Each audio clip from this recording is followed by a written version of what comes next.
Pour cette élection, c'est une première dans l'histoire récente de l'Église. Les cardinaux africains pourraient réellement peser sur le choix du futur souverain pontife. Bah oui, tout à fait, Saladin, et tout est une affaire de chiffres, de rapports de force démographiques au sein de l'Église. L'Afrique, elle commence à faire sa place petit à petit. Et en 2013, lors de l'élection du pape François, on comptait 11 cardinaux africains au sein du conclave. Désormais, ils sont cette fois-ci 18 pour ce conclave qui s'annonce donc le 7 mai. Alors, c'est dû à quoi? C'est dû au pape François qui a voulu ouvrir l'Église vers le sud global. Il a créé 17 cardinaux africains et représenteront l'Afrique qui est devenue une terre de croissance pour le catholicisme dans le monde. Quelques chiffres très simples. En 2009, le continent comptait alors 158 millions de fidèles. Ce chiffre monté aujourd'hui à 260 millions de fidèles. C'est 20% du nombre de catholiques dans le monde. Alors, qui sont les cardinaux africains qui vont compter dans ce conclave, Pierre? Trois noms ressortent, le cardinal guinéen Robert Sarah, le cardinal Fridolin Ambongo de Kinshasa et le Ghanéen Peter Turkson, cardinal de Cape Coast. Alors Robert Sarah, il est très connu médiatiquement, il vit à Rome, il connaît bien les arcanes du Vatican. Sarah, c'est le défenseur d'une église traditionnaliste qui est opposée à toute évolution sur l'homosexualité, la place des femmes dans l'église. Il s'est même opposé au pape François sur des questions comme les migrants, les exilés qui cherchaient à joindre l'Europe. Il a même trouvé des bienfaits à la colonisation européenne.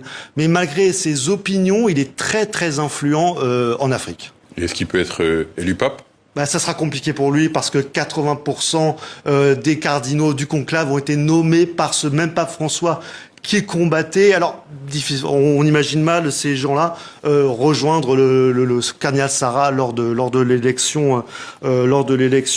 Et donc, il pourrait choisir une personnalité moins clivante, un peu plus consensuelle, se tourner vers le cardinal Ambongo de Kinshasa. Alors, le cardinal Ambongo de Kinshasa, il est très connu parce qu'il a défendu le principe d'élection libre et démocratique en RDC. Il représente un peu l'engagement social et politique que l'on retrouve dans de nombreuses églises africaines, des églises sur le continent.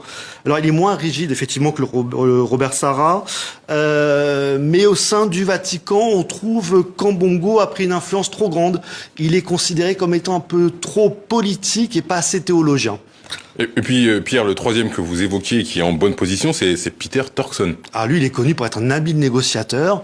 Il est plus discret qu'Ambongo et c'est quelqu'un qui a beaucoup compté dans le pontificat du pape François. Il est à l'origine notamment de nombreux textes fondateurs du pontificat du pape François, notamment sur les questions de justice climatique, de migration ou de finances éthiques. Il est ni doctrinaire, ni révolutionnaire. Donc certains le voient un peu comme une troisième voie.